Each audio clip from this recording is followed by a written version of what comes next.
계속 우리 이사야 하고 있는데 이사야 58장 1절에서 9절 상반절까지 말씀인 것 같아요. 그렇죠? 우리 다 같이 한 목소리로 읽어보겠습니다. 시작.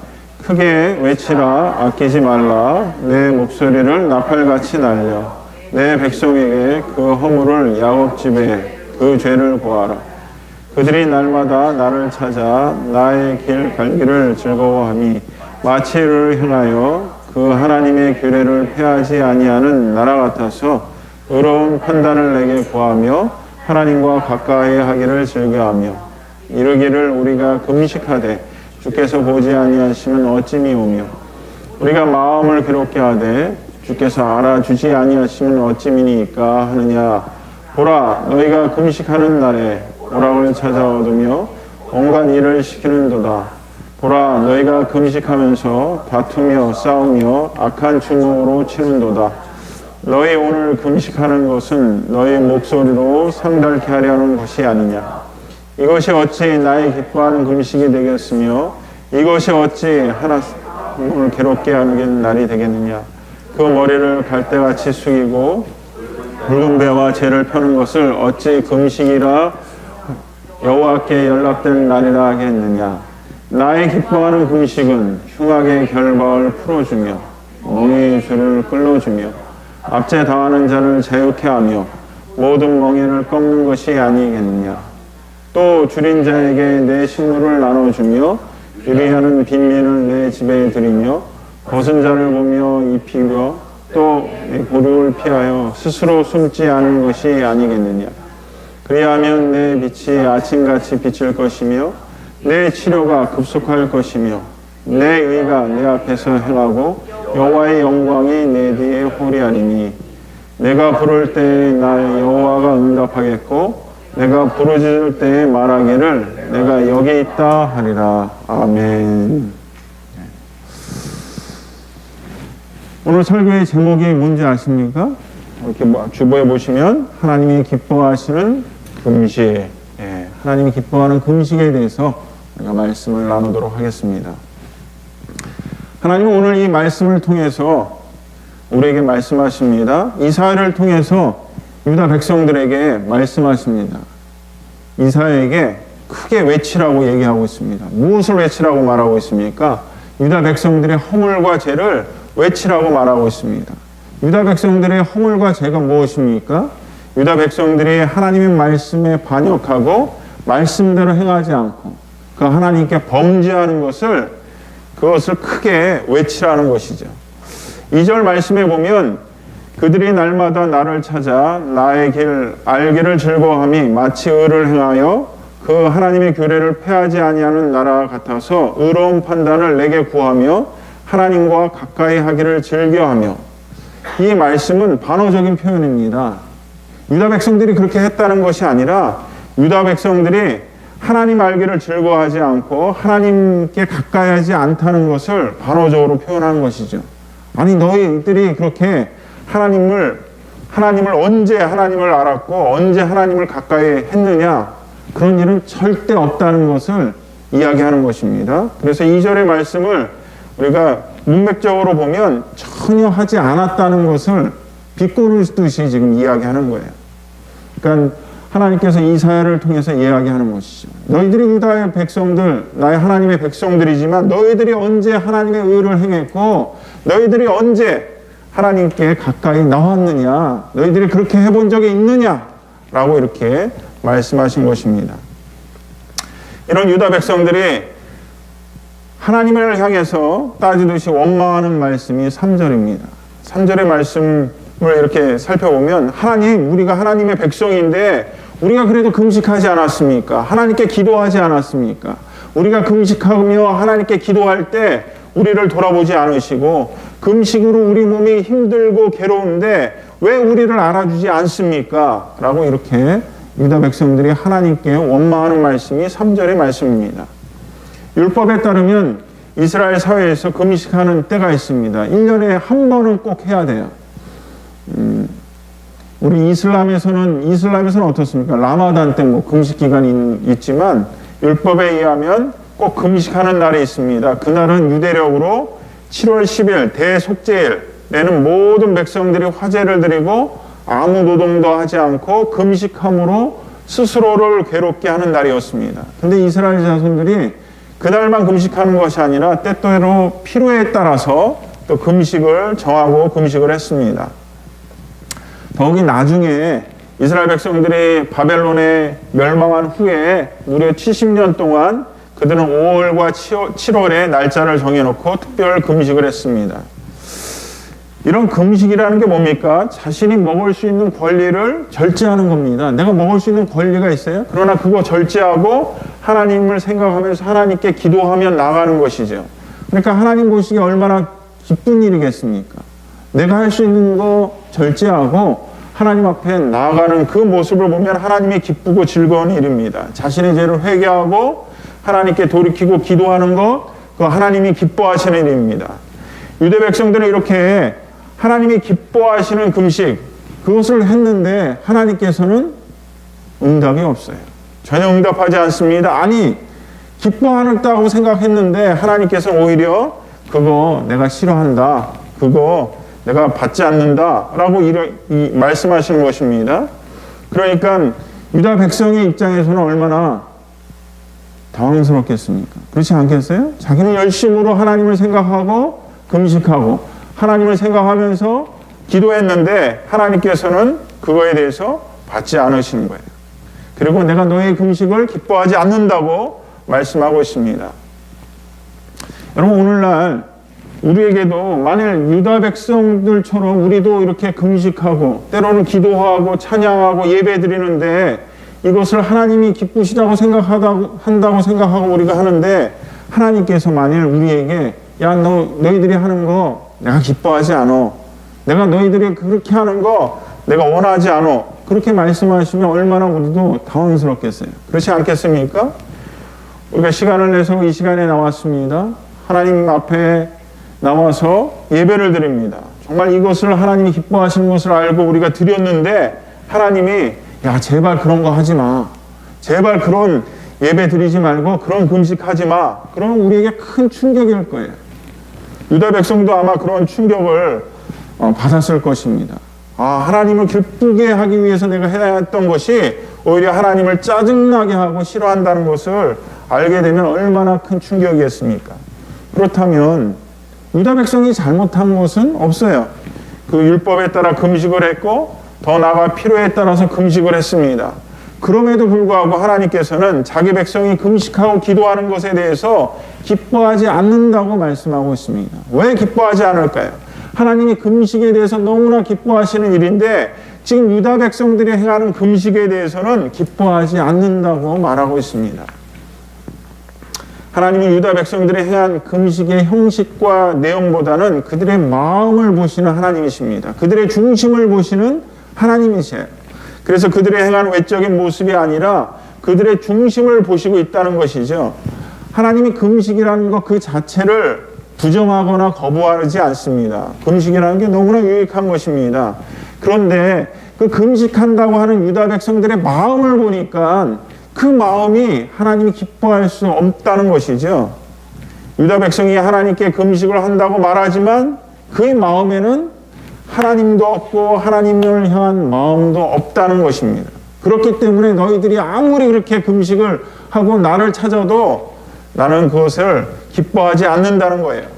오늘 말씀에 보면 유다 백성들이 금식함으로 하나님께 나아가면서도 행하는 일이 4절에 보면 보라, 너희가 금식하면서 다투며 싸우며 악한 주먹으로 치는도다.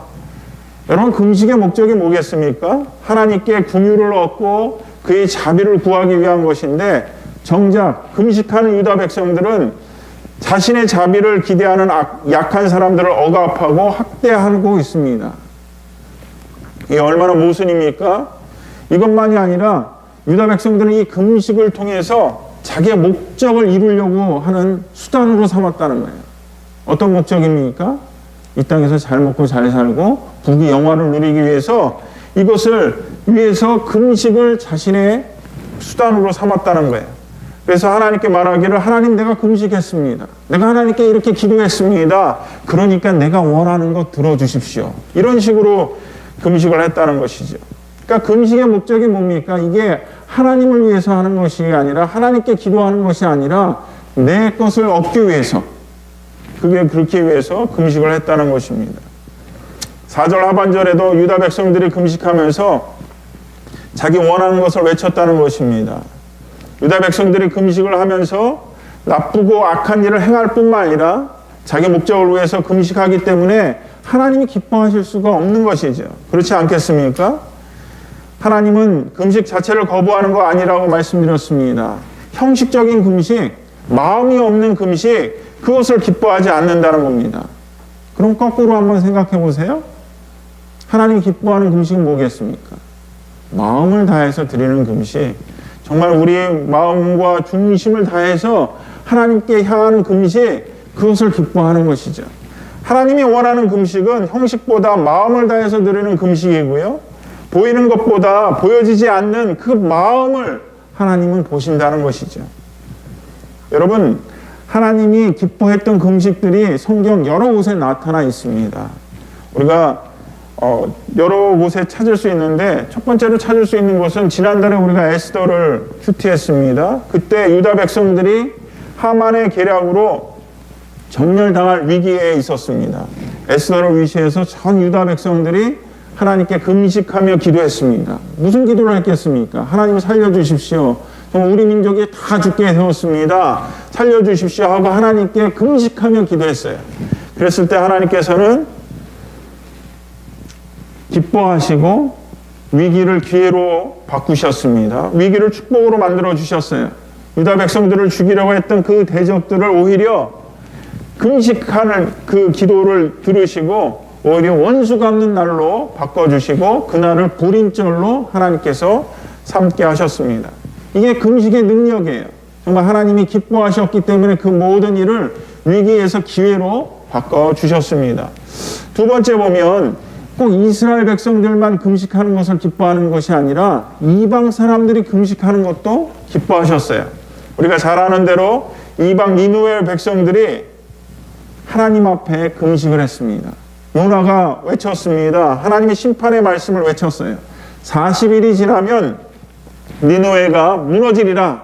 이 말을 들은 니느웨 사람들이 금식을 했어요.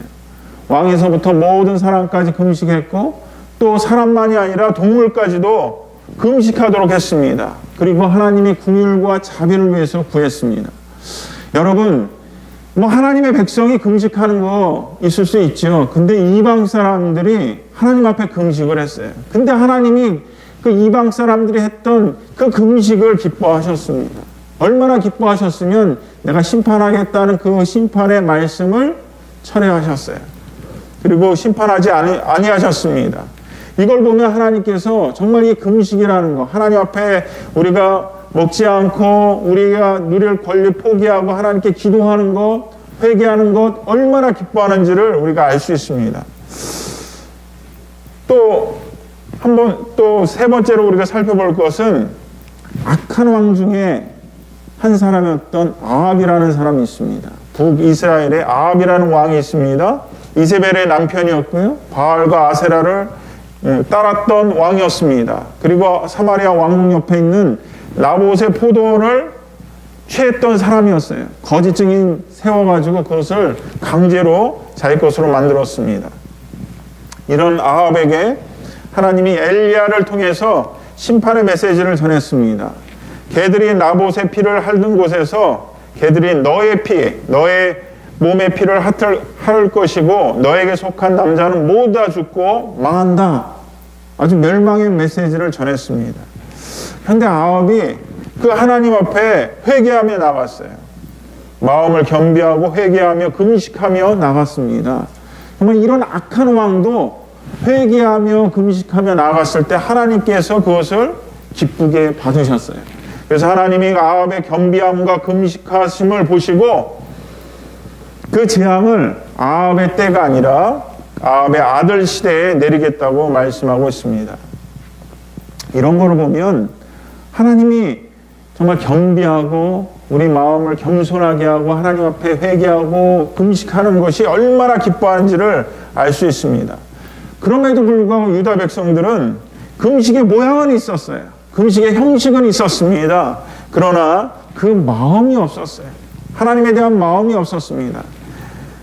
머리를 숙이고 굵은 배와 제옷을 펴기는 했지만 그 안에 담겨진 마음이 없었습니다. 하나님에 대한 마음이 없었습니다. 그렇기 때문에 하나님께서 그 금식하는 유다 백성들을 기쁘게 받지 않으셨습니다. 하나님이 기뻐하는 금식, 그 금식에 대해서 6절, 7절을 보면 자세히 나와 있습니다. 나의 기뻐하는 금식은 흉악의 결박을 풀어주며 멍에의 줄을 끌어주며 압제에 당하는 자를 자유케 하며 모든 멍에를 꺾는 것이 아니겠느냐. 또 줄인 자에게 내 식물을 나눠주며 유리하는 빈민을 내 집에 들이며 벗은 자를 보면 입히며 또 내 고륙을 피하여 스스로 숨지 아니하는 것이 아니겠느냐. 이 말씀을 보면요, 금식하고 별로 상관이 없는 말씀인 것 같아요. 그렇지 않습니까? 이 말씀을 보면 자유와 사랑을 말하고 있습니다. 자유라는 것은 힘이 있는 자가 힘 없는 자에 대해서 자유를 이야기하는 것이죠. 사회적인 약자의 자유를 행할 것을 얘기하는 것입니다. 속박하고 학대하는 것을 벗어버리라는 것을 말씀하고 있습니다. 그리고 사랑이라는 것은 이웃이 줄이고 벗었으면 사랑의 마음으로 그들에게 먹이고 입히는 것이 하나님이 기뻐하는 금식이라고 말하고 있습니다. 이걸 보면 이 금식과 이 말씀하고는 좀 매치가 되지 않는 것처럼 보여요. 금식을 이야기하는데 약자들의 억압하지 말고 사랑하는 것이 하나님이 금식이라고 말하고 있습니다. 이것은 금식의 형식과 방법을 거부하거나 부정하는 것이 아니라 금식의 형식만 있고 마음이 없는 것을 안타까워하시면서 하나님이 기뻐하시는 것은 금식한다고 약한 자를 억압하고 금식한다고 다른 사람을 도와주지 않고 이런 것이 아니라 오히려 하나님이 기뻐하는 금식은 하나님의 마음으로, 사랑의 마음으로 약한 자를 도와주고 억압하지 않고 돕는 것을 강조하고 있습니다. 하나님은 외모를 보지 아니하시고 중심을 보시는 하나님이십니다. 결코 보여지는 것만을 보고 판단하는 것이 아니라 그 안에 그 마음을 보시고 중심을 보시고 하나님께서 판단하신다는 것이죠. 금식의 형식만 갖고 있었지, 신앙의 형식만 갖고 있었지 그 안에 마음이 없던 유다 백성들에 대해서 하나님께서는 이사야를 통해서 말씀하고 있습니다. 여러분, 형식만을 따진다면 바리새인보다 능가할 사람이 없을 것 같아요. 이 바리새인들은요, 하루에 3번씩 정기적으로 기도했습니다.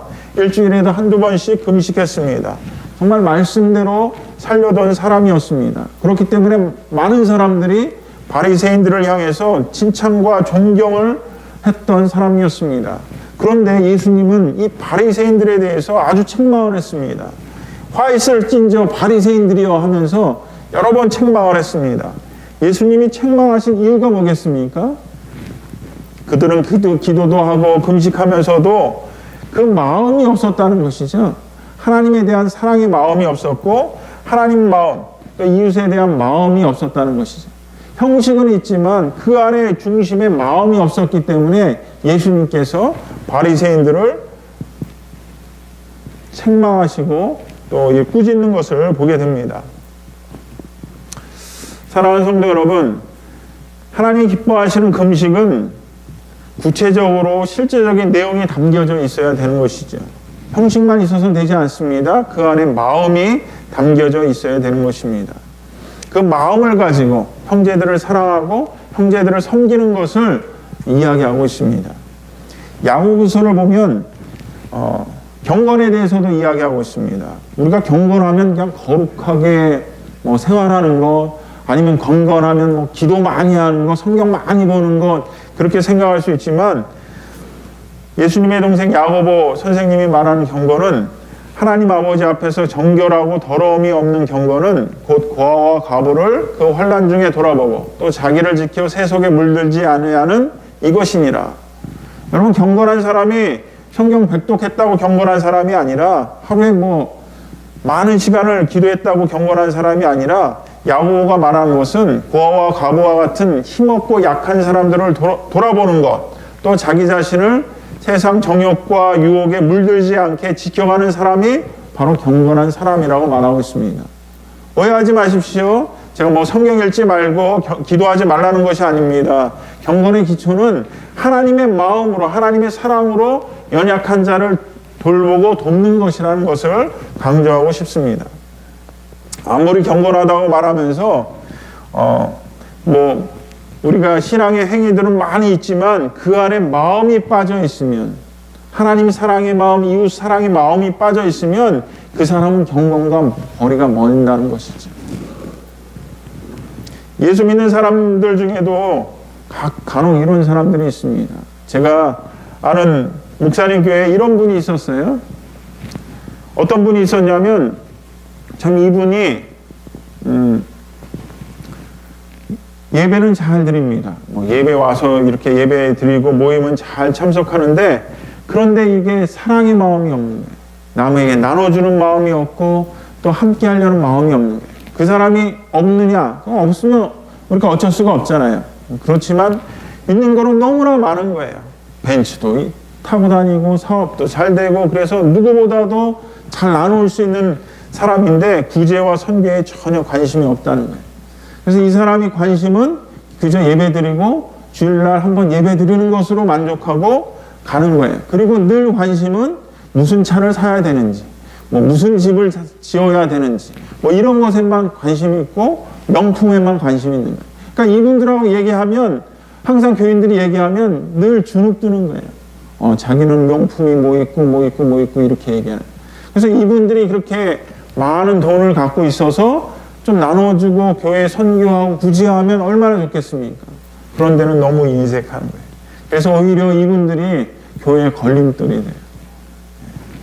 그래서 이런 것들을 보면 그러면서 자기 본인은 믿음 생활 잘하고 있는 줄 알고 있어요. 착각하고 있다는 거예요. 나는 경건한 사람이라고 생각하는 거예요. 왜? 주일날 그래도 예배 드리는 사람이니까. 하나님께서 말하는 경건은 그렇지 않다는 거죠. 형제들이 어렵습니까? 형제들 굶주립니까? 그 사람 도와주는 것이 경건이고, 그 사람과 함께하는 것이 하나님이 기뻐하는 사람이라는 것이죠. 하나님이 기뻐하는 금식을 하기 위해서, 하나님이 기뻐하는 그 신앙생활을 하기 위해서 우리가 생각해 봐야 할 것이 있습니다. 오늘 이 말씀을 통해서 꼭 금식만이 아니라 우리가 행하는 모든 신앙생활, 우리가 하는 모든 신앙생활 가운데 이 말씀을 적용해 보기를 원해요. 우리가 기도를 하든지, 우리가 찬양을 하든지, 아니 예배를 드리든지, 우리 신앙생활 가운데 정말 이것이 하나님의 기쁨이 되기를 원하는데, 그 기쁨이 되기 위해서는 첫 번째 우리의 마음을 드려야 합니다. 마음을 드리지 않고는 하나님 기뻐하지 않습니다. 오늘 말씀도 보면 형식은 있어요. 금식의 모양은 있습니다. 그러나 그 안에 마음이 없었어요. 그렇기 때문에 하나님이 기뻐하지 않았어요. 하나님이 기뻐하는 것은 우리의 마음, 우리의 중심을 보시는 것입니다. 우리가 이 자리에 앉아 있지만, 정말 이 예배의 형식은 갖고 있지만, 정말 이 마음을 다해서 하나님을 향해서 예배 드리냐, 그거를 보신다는 것이죠.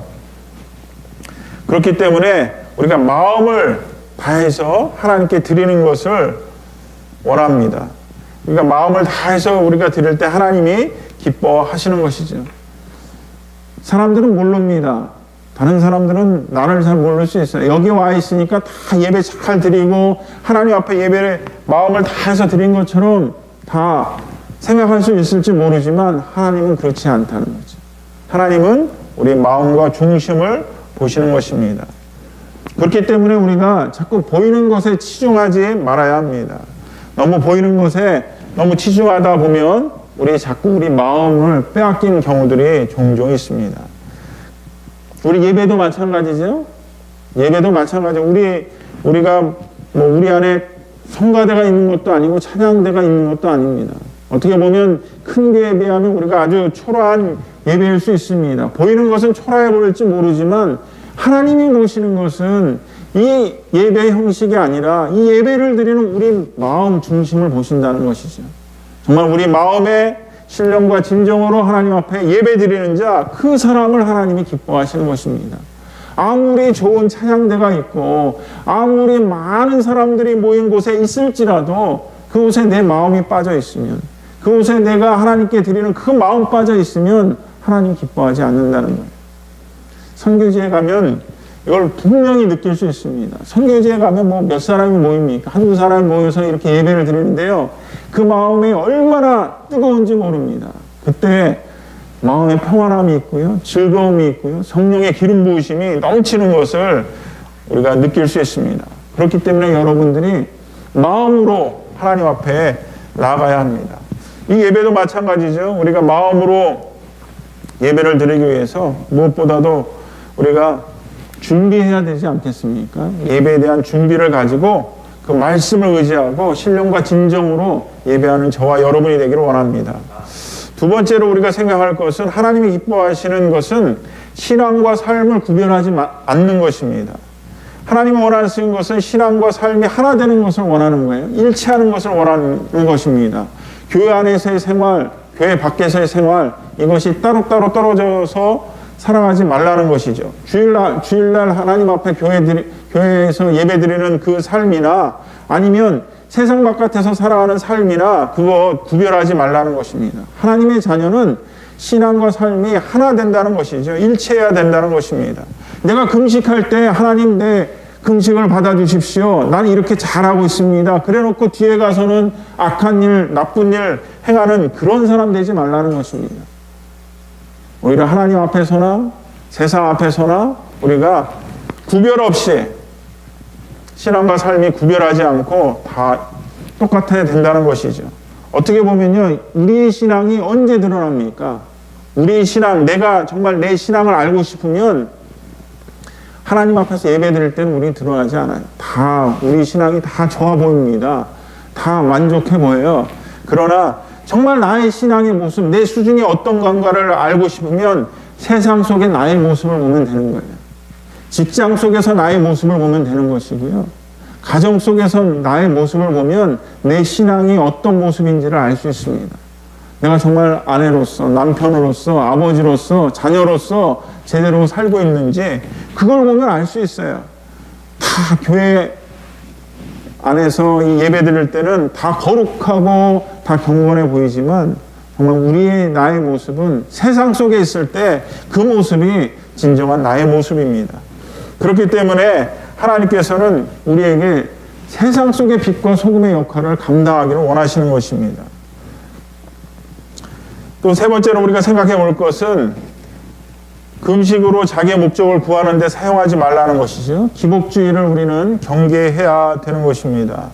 하나님, 우리는 때로는 그렇게 자꾸 하려고 해요. 그런 마음이 우리 안에 있습니다. 어떤 마음이냐면 하나님, 내가 예배 잘 드릴 테니까 내 예배 잘 드리는 걸 보시고 좀 이번에 이 사업에 좀 잘 되게 해 주십시오.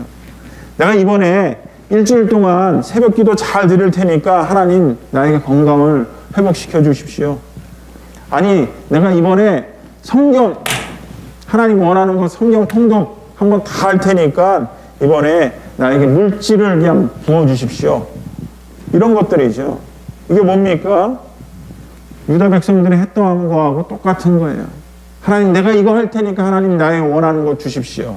종교적 행위로 하나님의 마음을 사서 움직이도록 하는 것, 이런 것들을 버려야 되는 것입니다. 우리는 이거를 했기 때문에 하나님 나에게 주십시오, 이게 아니라 하나님의 사랑이 너무 감사하고 은혜가 너무 감사해서 우리가 하나님 말씀대로 살려고 할 때 하나님이 그냥 축복해 주시는 거예요. 축복을 바라고 그것을 위해서 우리가 신앙생활을 한다고 한다면 그것이 바로 기복주의 신앙생활 아니겠습니까? 정한수 떠놓고 산신령에게 비나이다 이렇게 비는 거하고 뭐가 다르겠습니까? 지성이면 감천이란 말이 있어요. 열심으로 하면 뭐 그 신이 움직이면서 이렇게 도와주는 것인데 그게 아니라는 거죠. 천번 뭐 절을 해서 도와주는 것이 아니라 정말 우리의 신앙은 뭐예요? 하나님이 주신 은혜와 사랑을 먼저 받고 그거에 감사해서 하는 거예요. 내가 무엇을 얻기 위해서, 내가 물질을 얻기 위해서, 내가 무엇을 건강을 얻기 위해서, 내가 필요한 것을 얻기 위해서 지금 기도하고 찬양하고 예배드린다면 그것은 버려야 할 것입니다. 하나님이 기쁘시게 하는 사람, 정말 그 마음을 다해서 드리고 신앙과 삶을 구별하지 않고 자기의 목적을 구하지 않고 하나님의 은혜에 감사해서 나가는 사람을 하나님께서 축복하십니다. 오늘 축복하는 말씀에 구절이 있습니다.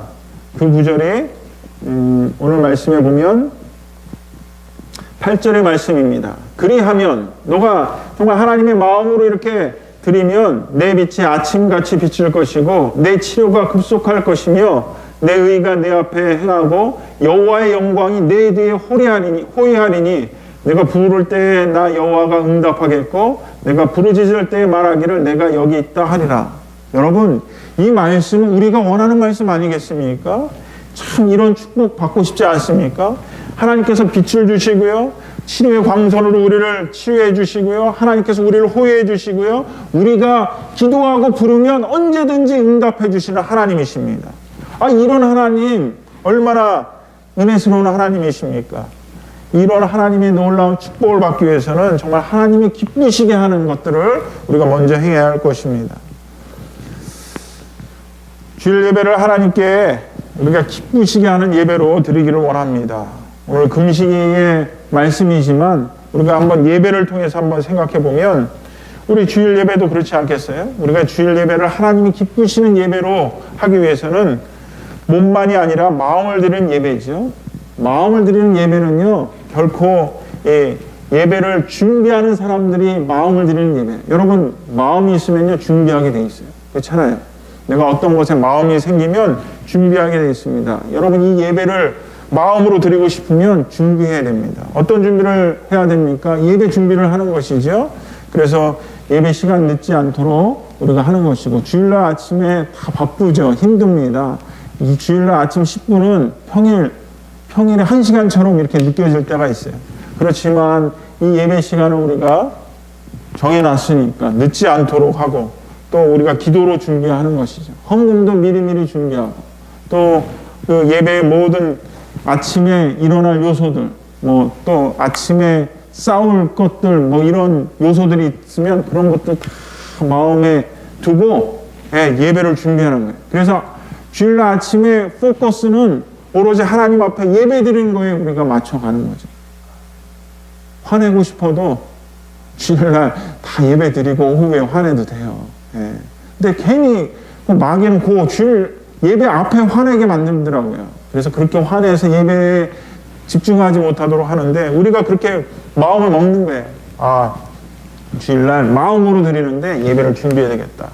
두 번째는 주일 예배를 위해서 주중의 삶으로 예배를 드리는 것. 여러분, 우리가 주일날 이 예배 드리는 것은 단순히 1시간 예배 드리는 것으로 만족해서는 안 됩니다. 이 예배 드리는 것은요, 내가 주중에 어떻게 살아왔는지 나의 삶의 모든 것들을 평가를 하나님 앞에 드리는 거예요. 몸을 드리는 겁니다. 하나님, 주중에 나는 이렇게 살아왔습니다. 하나님 아버지, 내 부족한 거, 연약한 거 예수의 보혈로 씻어주시고 나에게 힘을 주시옵소서. 또 다시 세상으로 나갈 때 빛과 소금의 역할을 감당할 수 있도록 나에게 능력을 주시옵소서 하고, 이렇게 주중 예배의 삶을 함께 드리는 거예요.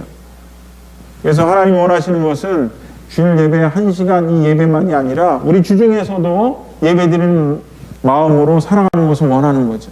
그래서 여러분들이 직장 생활이나 가정 생활이나 설거지 할 때나 청소할 때나 다 그것이 하나님을 생각하면 다 예배예요. 하나님을 기쁘시게 하는 거 아니겠습니까? 내 가족을 섬기고 내 가족을 사랑하는 마음으로 섬기는 그 모든 것이 하나님을 섬기는 것이고 하나님께 영광 돌리는 것입니다.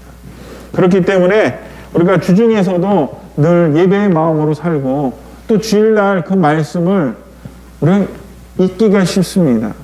저도 말씀 전하다가 월요일 되면 내가 주일날 무슨 말씀 했지? 그럴 때가 가끔 있어요. 근데 여러분들은 어떻게 하겠습니까? 더 하겠죠? 그래서 이 말씀을 자꾸 새겨보는 겁니다. 주일날 내가 어떤 말씀 들었지? 그래서 여러분들이 주보에 보면 설교 요약이 있어요. 설교 요약 보면서 주일날 이런 말씀 했지? 이 말씀 가지고 살아가는 거죠. 그리고 또 우리 카톡으로 유한나 전도사님이 또 정리해 주잖아요. 얼마나 감사한지 몰라요. 잊어먹은 말 할 때면 이렇게 정리해 주니까 그 말씀 또 우리가 읽어보면서 그래, 내 이 말씀 붙들고 일주일 살아야지 하고 이렇게 살아가는 것이죠. 그래서 주일 예배와 주중 예배가 구별이 없습니다. 같이 하나로 드려지는 예배, 그것이 하나님이 기뻐하시는 예배입니다. 또 마지막으로는 예배가 복을 받는 수단이 아니라 하나님의 말씀을 듣고 순종하는 예배가 되어야 되죠. 유다 백성들처럼 하나님 내가 예배 드렸잖아요. 내가 예배를 드렸으니까 내 필요한 거 주세요. 이렇게 나가는 것이 아니라 하나님 나 같은 죄인 예배 드릴 수 있도록 인도해 주심을 감사합니다. 하나님 아버지 나 같은 죄인 받아주심을 감사합니다. 하나님의 은혜 주심을 감사합니다. 오늘도 이 예배를 통해서 하나님의 말씀 주심을 감사합니다. 이 말씀 붙들고 내가 일주일을 살아보려고 합니다. 하나님 나에게 힘 주시옵소서. 이렇게 나가는 것이죠.